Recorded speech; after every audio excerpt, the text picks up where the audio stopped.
चुनावी समर हिमाचल की ठंडी हवाओं में गर्माहट का दौर जारी है। नमस्कार, मैं हूं आपके साथ काजोल चौहान और आप देख रहे हैं हिमाचल अभी अभी।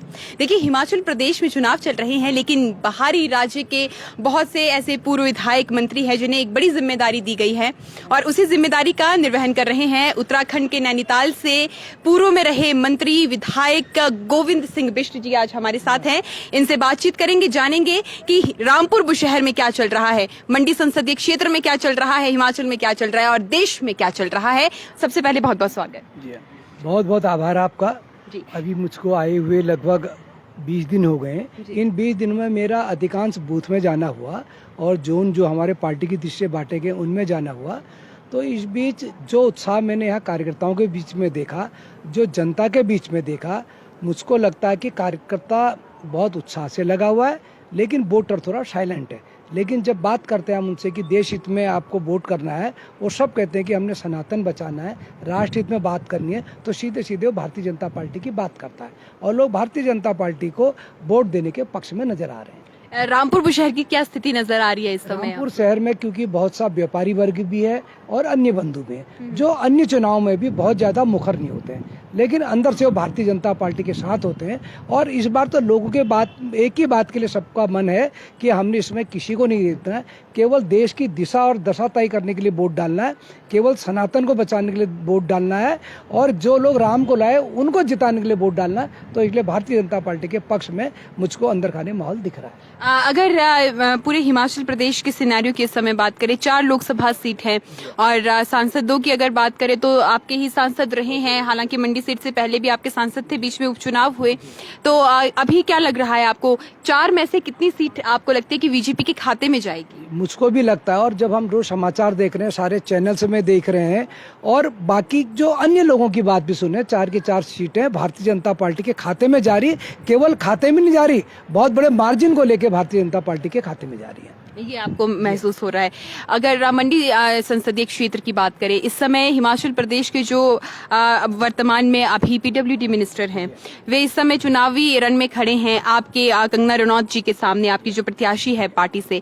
ऐसी स्थिति में एक मंझे हुए राजनेता जिन्होंने एक बड़ा कार्यकाल अपने पिताजी का भी देखा, 6 बार के मुख्यमंत्री रहे, उन्होंने वो दौर देखा जब पॉलिटिक्स में उतार चढ़ाव भी देखे, यानी सीख कर आए हैं। एक दूसरी तरफ एक साधारण महिला जो बॉलीवुड से निकलकर सामने आई, बहुत संघर्षों के बाद उन्होंने हिमाचल प्रदेश का नाम पूरे मुंबई शहर में बनाया। ऐसी स्थिति में आपको क्या लगता है कि पॉलिटिक्स में कौन किसके ऊपर हावी पड़ सकता है? मैंने देखा कि 6 बार के जो मुख्यमंत्री रहे उनके पिताश्री जी, उसके बाद माता जी यहाँ से सांसद रही, अपने यहाँ मिनिस्टर और पीडब्ल्यूडी के मिनिस्टर हैं। मैं लगभग पूरी विधानसभा घूम चुका हूँ। सड़कों में, यहाँ की सड़कों में जाना बहुत खतरनाक, यहाँ की सड़कों में चलना बड़ा मुश्किल। अगर जब पीडब्ल्यूडी मिनिस्टर के गृह क्षेत्र में ये स्थिति है तो समझिए पूरे प्रदेश में क्या स्थिति होगी। लोग इस बात को टारगेट कर रहे हैं। मैं तो भले ही ननखड़ी का क्षेत्र रहा हो, भले ही वो नारायण का क्षेत्र रहा हो, जाखड़ी का क्षेत्र रहा हो या सराहन का क्षेत्र रहा हो, जिन क्षेत्रों में भी गया वहाँ सड़कों की बहुत बड़ी दुर्गति है। लोगों को ये कहते पाया कि अन्य विभाग का काम भी नहीं होता तो कोई बात नहीं, लेकिन पीडब्ल्यूडी मिनिस्टर के क्षेत्र में अगर सड़कें नहीं बन रही तो आगे भी क्या करेंगे। एक दूसरा, लोगों को लगता है कि कंगना रनौत बहुत बोल्ड लेडी है। आज उनने जो बॉलीवुड में आमूलचूल परिवर्तन किया, उनने जो मुंबई में, जबकि आप फिल्मों में ट्रेंड चलता था कि वहाँ केवल एक वर्ग को संतुष्ट करने के लिए थीम बनाई जाती थी, फिल्म बनाई जाती थी, उस सबको हटाया। दाऊद जैसे लोगों का उनने विरोध किया, उनने वहाँ के ठाकरे परिवार का विरोध किया और ये सब कुछ करने के बाद भी विजयश्री प्राप्त करी और अपने स्तर से अपने फिल्म कंपनी बना के उन्हें फिल्म बनाई और वो भी हिट हुई। इसके बावजूद अगर देखा जाए, केवल फिल्म हीरोइन के नाते नहीं देखते हैं, उनको 5 राष्ट्रीय पुरस्कार मिले और उनको पद्म विभूषण मिला। इतनी बड़ी विभूति ने यहाँ पर भारतीय जनता पार्टी के कैंडिडेट के नाते भारतीय जनता पार्टी का तो मान बनाया, पूरे के पूरे हिमाचल का भी सर ऊंचा किया। ऐसी विभूति को यहाँ के लोग चाहते हैं कि हम एक बार राष्ट्रीय स्तर पर देखें तो हमारे क्षेत्र का जो पिछले लंबे वर्षों से विकास नहीं हुआ है वो अब विकास होगा। बिष्ट साहब, हिमाचल प्रदेश की राजनीति और उत्तराखंड तो खुद भी देवभूमि के नाम से जाना जाता है।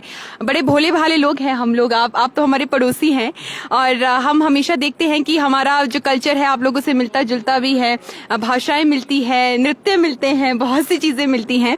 ऐसी स्थिति में जब वाक युद्ध की बात आती है, हिमाचल प्रदेश की ही बात क्यों ना कर ले, हमने कभी ऐसी राजनीति होते देखी ही नहीं जब कुछ बुरे शब्द किसी के लिए कहे गए हों, कटु वचन कहे गए हों। ऐसी स्थिति में आप क्या समझते हैं कि ये पॉलिटिक्स जो है किस डायरेक्शन में जाता हुआ? मैं तो देवभूमि से दूसरी देवभूमि में आया हूँ और जैसे वहाँ अपने घर परिवार में रहता वैसे यहाँ घर परिवार लगता है। सज्जन सरल और अच्छे लोग हैं। और जहाँ तक राजनीति में अब शब्दों की बात करें, इसकी बात करें, अगर हम पिछले 6 महीने के सबके बयान उठा के देख लें तो मुझको लगता है कि जो नहीं होना चाहता वो भी हुआ। बिल्कुल। अभी एक नया और साजिश चली।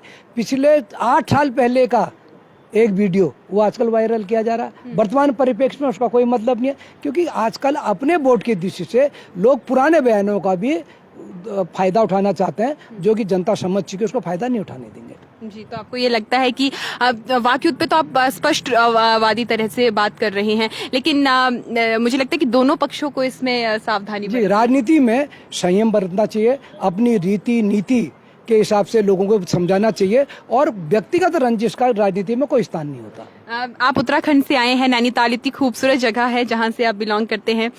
वहां के 2 बार के विधायक भी रह चुके हैं, पूर्व में मंत्री पद भी आपके पास रहा वहां पर। तो आपको हिमाचल प्रदेश की राजनीति में और वहां की राजनीति में कितना डिफरेंस नजर आता है? क्या लगभग समानता लगती है। सीधे सरल सच्चे लोग हैं, जो बोलते हैं, जो वादा करते हैं उसको निभाते हैं और जो मन में होता है उसको भले सार्वजनिक रूप से कहें, भले व्यक्तिगत रूप से कहें, प्रकट जरूर करते हैं। और लोगों की इसी भावनाओं को देखते हुए, इसी आदत देखते हुए मैं कह सकता हूं कि यहाँ 4 की 4 सीटें भारतीय जनता पार्टी जीतेंगी, वो भी बहुत बड़े मार्जिन के साथ जीतेंगे। ऐसा आपको यकीन है? मंडी में क्या होगा? मंडी में भी आप? मंडी में हम बहुत अच्छे वोटों से जीतेंगे। इसलिए जीतेंगे, 17 विधानसभाओं की ये मंडी का क्षेत्र है। 17 में 9 हमारे विधायक हैं और उन क्षेत्रों में हम प्रत्येक विधानसभा में बहुत बड़ी लीड लेने जा रहे हैं। और इस विधानसभा में अगर पिछले चुनाव में आप देख लें, केवल उपचुनाव को छोड़ दें, उपचुनाव में राजा साहब की मृत्यु हुई थी तो उसकी सहानुभूति का केवल लाभ मिला था। बाकी चुनाव में हम काफी अच्छे वोट लाए। पिछले विधानसभा के चुनाव में भी हम 27,700 के वोट लाए और इस बार हम कम से कम 10,000 वोट अपने और बढ़ाएंगे। आप यहाँ पर आए तो औचक निरीक्षण के, लेकिन जिस तरह से आपकी यहाँ को लेकर जो आप भौगोलिक परिस्थितियां बता रहे हैं, मुझे बड़ा अच्छा लग रहा है कि आप इतना सब जान चुके हैं इस क्षेत्र के बारे में। रामपुर कैसा लगा? मुझको रामपुर बहुत अच्छा शहर लगा और ऐसा लगता है कि जैसे मेरा अपने घर का शहर है, मेरे अपने नैनीताल का जो शहर है, यहाँ का शहर और यहाँ के लोग दोनों अच्छे लगे। बहुत बहुत शुक्रिया आपका, आप हमारे साथ। बहुत बहुत धन्यवाद आपका। तो ये हमारे साथ गोविंद सिंह बिष्ट थे और उत्तराखंड से यहाँ पर आए हैं और देख रहे हैं कि चुनावी समर में किस तरह से बीजेपी को यहाँ से वे लीड दिलाने में सक्षम हो पाएंगे। लेकिन फिलहाल अभी के लिए बस इतना ही। इजाजत चाहूंगी, लगातार देखते रहें हिमाचल अभी भी। नमस्कार।